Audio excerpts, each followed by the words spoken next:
We were just talking about while I was setting up the cameras whether the pronunciation of the guy who is referenced a lot with flow is going to be used, and we determined Chantz, you're on the call, so what's the name of the guy?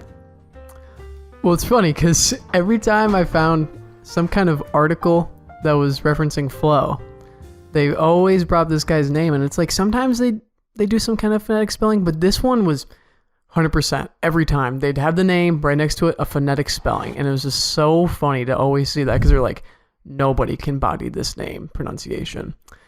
But it's the best one I found was Mihai, Chantz and I. Is that like Slavic in origin, you think? Because the guy, I mean, it looks like spelled in a Slavic. You're close. He's Hungarian American. Okay. That's an impressive name. Very impressive. I wish I had that name. Yeah. We both do. Anyways, yeah, so this guy is found all across the articles you can see on Flow online, and any website that mentions Flow will bring him up. Do you know what the book he wrote was called? I mean, he's written a couple books. I couldn't remember. I found a PDF that I was solid. I was looking through one of his books, but I don't know. He's got like over 200 articles on this stuff and like 3 books. But Mihai Csikszentmihalyi, if you can find the courage to get a pronunciation spelling into your search engine, you can find something. Yeah, and what he has shown me, at least, is that there are plenty of flow triggers. There's plenty of ways that we can get into flow, and some of the ones I've been using recently, actually, I use a lot, and we talked about it before on the podcast, Parkinson's Law, right? I feel like Parkinson's Law and a Pomodoro timer lead to... It matters if you do it right. If you do the sort of high consequences situation, if you utilize or intensely focused attention, if you utilize like, okay, if I don't do this, then X negative thing will happen to me. If you like put a self-imposed negative. Yeah. Yeah.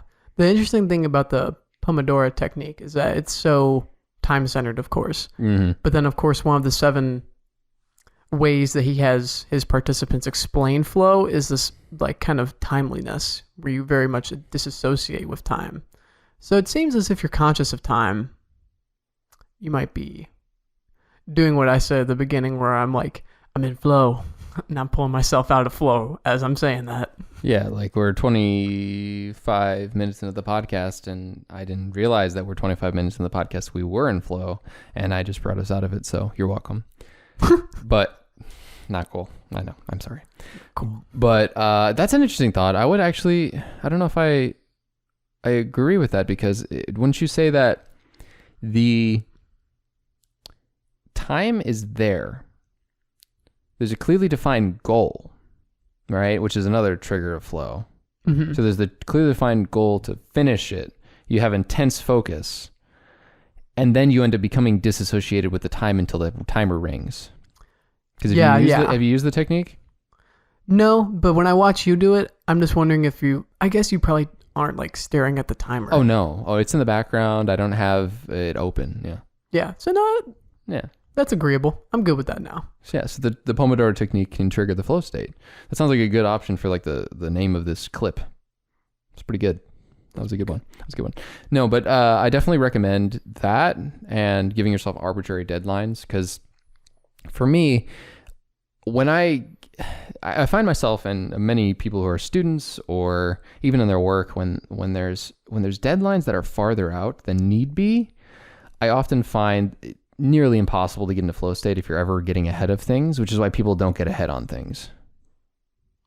Right.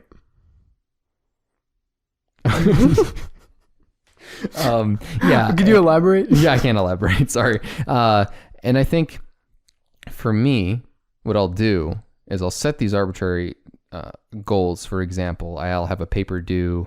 It's March 23rd. Let's say it's due March 28th. I'll be like, all right, if I don't finish it by March 25th at 9 p.m., and then, that date comes up, I set the time to do it, I do whatever little things like Pomodoro Technique, then I won't get into flow state. Like, it just probably going to be like, okay, it's due the 28th, who cares? Like, I got days. But once you come to the realization of, doing it a little early and then doing the proofreads and such will really help. You can trick yourself a little bit more because you know why you're doing it. Right. Yeah, which is usually the vibe I'm going with when I utilize these tactics, because I feel like it's hard with structure, and we talked about in the last episode how, do habits and do routines lead to a meaningless life. Like if you don't trick yourself in a lot of ways, this like being ahead sort of like productivity vibe can kind of get you out of flow, I feel like. How so? Because if I were to not trick myself, right, and just go, Right. I'm going to do it early, there is no stakes in it being done early. So then what is the flow trigger?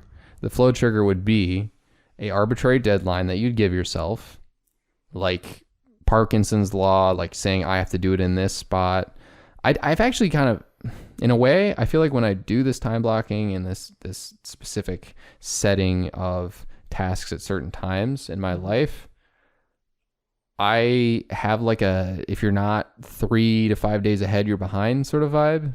Right. I don't even put like arbitrary dates on the tasks anymore. I just say, oh God, I have a video that's supposed to come out tomorrow and it's not done. I'm wrong. Like, this is not me. This is bad. This isn't productive. It sounds like some toxic, if you're not early, you're on time. That's toxic? Wait, what? That's toxic? No, I mean, it's incredibly productive, but You think it's toxic? I don't want you to ever, If you're not 5 minutes early, you're late, bro. yeah, I guess that's true. I mean, I've been late a lot in my Right, life. but I mean, you should be 5 minutes late. 5 minutes early, but you shouldn't be an hour early.